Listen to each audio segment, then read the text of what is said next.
Olá! Quando fazemos uma leitura que gostamos, pensamos que mais pessoas também vão gostar. Então, eu quero comentar sobre um livro que li há bastante tempo e que reli recentemente. Acho que é um dos mais ricos na área da literatura poética, da prosa, mas também e, sobretudo, na área da filosofia, da teologia, um discurso muito interessante. Eu estou falando do livro que é parte de uma coletânea, a coletânea bíblica, portanto, a coletânea da Bíblia, e estou falando do livro de Jó. Antes de tudo, eu quero dizer para você que não é chegado à leitura bíblica, que não torça o nariz por enquanto. Eu te chamo a atenção para que leia primeiro com olhos de poeta, de proseador, de amante da filosofia, ou de alguém que queira debruçar um pouco sobre a questão da teologia, sem essa pieguice religiosa. Não leia o livro como um bitolado por religião. Não leia como um piegas. Leia com o coração aberto e apreciando os diálogos entre a personagem de Jó e outros 3 amigos.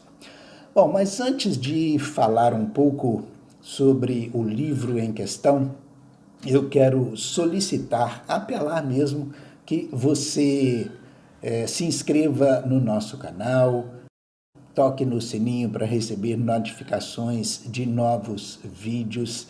Se gostar deste vídeo, desta dica de leitura, passe, recomende para os seus amigos, compartilhe, e você se inscrevendo no nosso canal, você estará colaborando para que ele cresça e mais pessoas possam também tomar conhecimento daquilo que publicamos regularmente aqui. O canal está crescendo, mas é bom ter ainda a sua contribuição. Se você ainda não é inscrito no nosso canal Elias Muratori no YouTube, não te custa nada. O Jó é apresentado como um homem justo, muito próspero, aliás, muito rico. É até difícil da gente entender um homem, com tantas posses descritas ali. Um dos homens mais conhecidos e admirados, mais famosos do Oriente. É assim que o livro começa a tratar Jó. Tinha 7 filhos e 3 filhas. Vejam que o autor já faz questão de destacar aí 7 filhos homens e 3 filhas. 7 é um número simbólico da Bíblia, né? O autor diz também que ele tinha 7.000 ovelhas. Isso mesmo, 7.000 ovelhas. 3.500 juntas de bois e 500 mulas e umas centenas, milhares de servos. 7 um número inteiro, 3.500 a metade desse inteiro, quer dizer, números simbólicos a gente já começa a descobrir. Então era um homem justo, piedoso, temente a Deus e tudo mais. O autor descreve uma cena bastante interessante, inusitada e, a princípio, até difícil de aceitar se lermos o livro ao pé da letra. Mas a cena que ele constrói acontece na corte celestial, uma reunião de todos os filhos de Deus e também nesse meio aí Satanás. Mas não o Satanás, aquele que incorpora no ser humano, aquele que toma o corpo, aquele que torna o sujeito endemoniado. Mas aquele Satanás que divide, aquele que coloca dúvida, aquele que vem para provocar o homem, aquele que vem para dividir. Mas Deus, bom como é, não é? Então pergunta para Satanás: por onde você está andando? Você está meio sumido. E Satanás então dá uma de ombro e diz, eu estou dando umas voltas pela terra, andando a esmo. E Deus então pergunta, você tomou conhecimento lá na terra do meu servo Jó? Sim, tomei. Você viu como que ele é obediente, como ele me teme? E Satanás dá uma risadinha então e diz, claro que ele te teme, claro que ele te tem como benfeitor. Também você deu uma imensa riqueza para ele, uma família numerosa, e você quer o quê? Quer que ele seja indiferente a você? Deixa então eu retirar aquela riqueza dele para ver se ele vai continuar te sendo fiel. Deus fala, pode ir, tira tudo dele. Satanás então desce para a terra de novo, tira todos aqueles bens de Jó, manda uma gangue que rouba aqueles bois, que mata as ovelhas, que rouba, os seus criados também são todos mortos, só deixando um de cada setor para reportar a Jó o que estava acontecendo, e ordena um furacão que destrua tudo, toda a riqueza de Jó. Jó então cai na pobreza e começa a se lamentar. Lamenta, lamenta, lamenta, mas num dado momento ele diz assim, olha, eu não vou me revoltar contra Deus. Eu nasci pelado, eu nasci pobre, eu nasci sem nada do ventre da minha mãe. Não é por isso que vou renegar a Deus por ter tirado essa minha riqueza. E mais uma reunião celestial acontece, de novo Satanás se apresenta e Deus pergunta, e aí, como é que você está vendo Jó agora, o meu servo? E Satanás, malicioso como é, diz, tudo bem, está na pobreza, mas olha a saúde que ele tem, olha a saúde que você deu para ele. Agora, fere o seu corpo, tira dele a saúde que ele tem e você vai ver o que ele vai fazer. Ele vai se revoltar contra você. Deus dá ainda mais uma colher de chá para Satanás, né? Pois é, essas cenas que são difíceis da gente entender. Se Deus poderia logo dominar, por que ficar fazendo esse joguinho, né? Mas aí é a licença poética que permite. Então Deus diz a Satanás, vai lá, volta para a terra e tire a saúde de Jó. Satanás desce e fere Jó com profundas chagas pelo corpo todo, desde a palma das mãos até a sola dos pés. Com sua saúde totalmente debilitada, já caído por terra, todo chagado, 3 amigos de muito longe tomam conhecimento, e aí de novo 3, né, número simbólico, resolvem fazer uma visita a ele para consolá-lo. Os 3 amigos, Elifas, Baldade, Sofar, chegam e não reconhecem Jó, tamanho a cobertura de feridas que ele está. Demoraram para reconhecer Jó. Quando aproximaram, ainda não disseram nada. Passaram 7 dias e 7 noites, e aí de novo o 7. Sem dizer uma palavra a Jó, passaram um longo tempo observando. Isso é que o autor quer dizer, para assimilar. E certamente já questionando, por que esse sofrimento de Jó? Por que esse sofrimento do nosso amigo?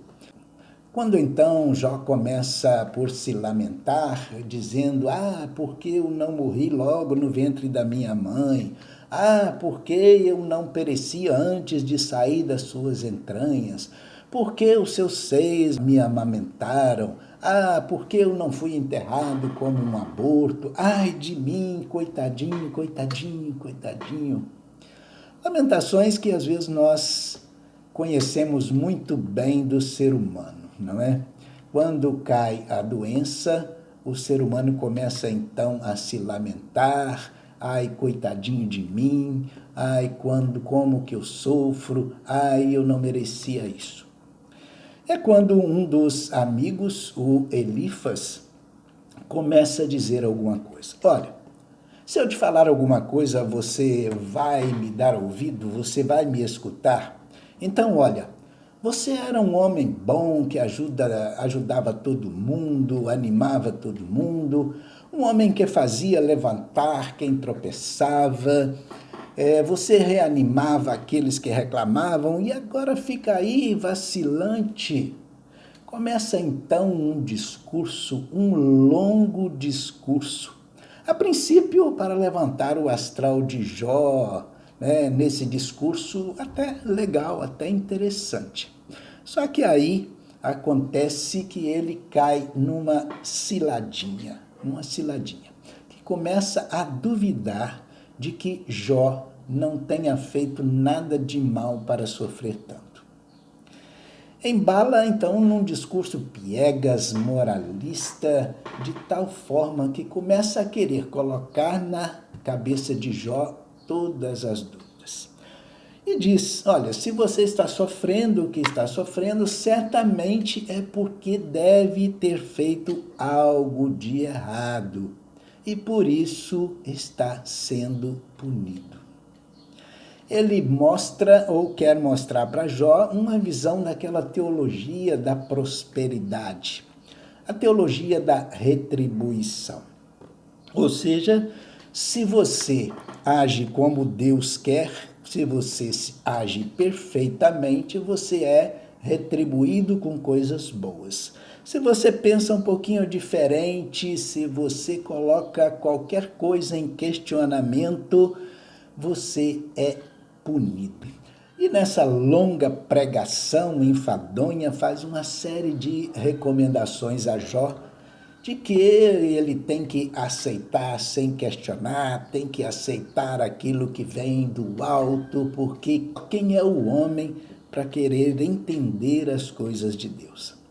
Naturalmente que o autor ou os autores do livro colocam na boca de Jó a busca, os questionamentos, a racionalização em torno das questões do sofrimento humano.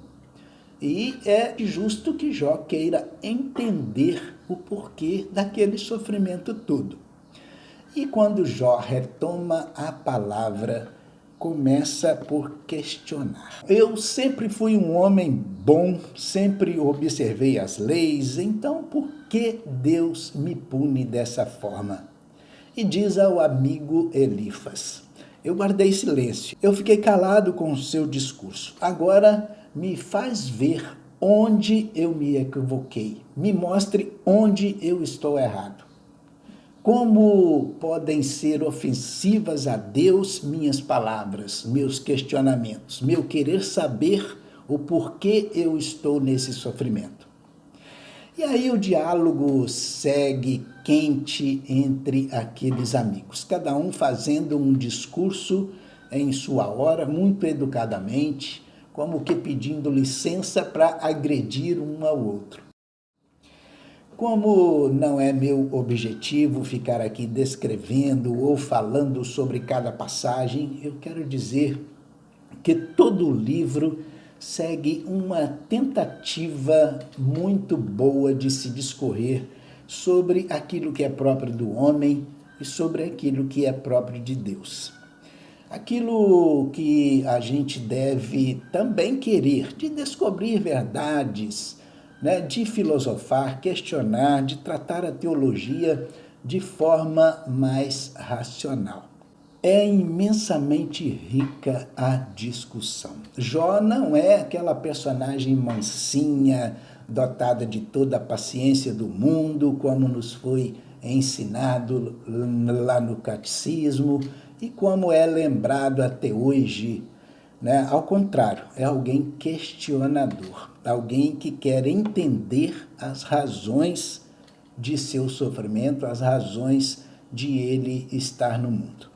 Lá no capítulo 12, capítulo 13, Jó confronta os amigos. Ele diz assim, olha, sois gente importante, cheios de sabedoria, mas também eu tenho inteligência. O que vós sabeis, eu também sei, e não sou nada inferior a vós. Mas eu prefiro, eu gosto, eu quero me dirigir ao Todo-Poderoso. Vós não sois senão embusteiros, meros charlatães. Essas são as palavras que estão lá. Jó não tem a pretensão de entender Deus. Ele sabe que Deus, ele diz isso, ele sabe que Deus é o Criador de tudo, de todas as coisas, mas quer entender o porquê está no mundo e porquê está em tanto sofrimento, já que ele e todos o viam como um homem bom, justo, piedoso e tudo mais.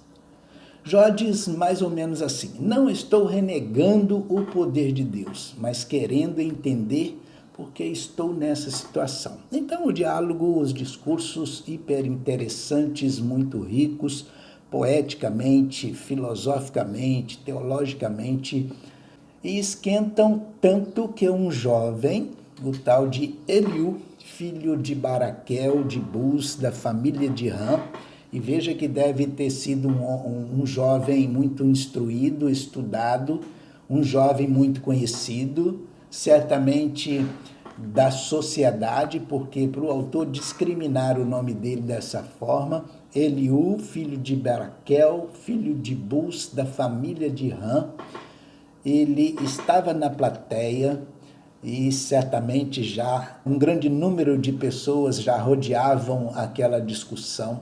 Ele perdeu a paciência e tomou a palavra para responder à eloquência de Jó, quer dizer, os questionamentos de Jó. E esse jovem se dirige aos 3 amigos, que são idosos, mas que não têm mais argumentos, e diz assim: estava ouvindo vocês mais velhos, mas não dá para ficar calado só ouvindo Jó questionar e acusar Deus. E vocês já não têm mais argumentos. E diz: Deus é maior que o homem. Quem é você, Jó, para questioná-lo? E faz um impecável discurso na defesa de Deus. Afirma que Jó está no sofrimento porque praticou iniquidades. A conclusão do livro é também um tanto quanto inesperada, mas também super bem construída.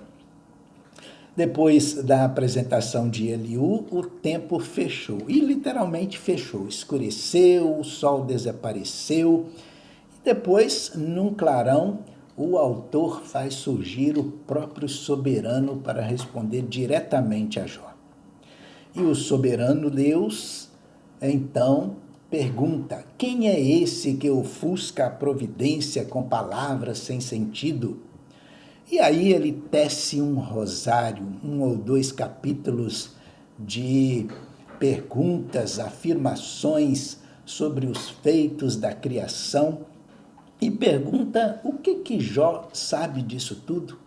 Apela até mesmo para a mitologia, citando 2 seres, 2 criaturas mitológicas da época, o hipopótamo e o crocodilo, como criaturas indestrutíveis, reis de todas as feras, e pergunta se Jó é capaz de dominá-las.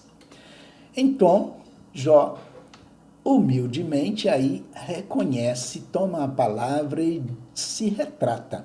Isso já lá no último capítulo, no versículo 5 e 6, ele diz assim: conhecia-te só de ouvido, mas agora viram-te meus olhos, por isso eu me retrato e faço penitência no pó e na cinza. O Senhor então vira para Elifas, um dos amigos, de Jó, e esbraveja: eu estou indignado contra ti e teus companheiros. Não falaste corretamente de mim, como fez meu servo Jó.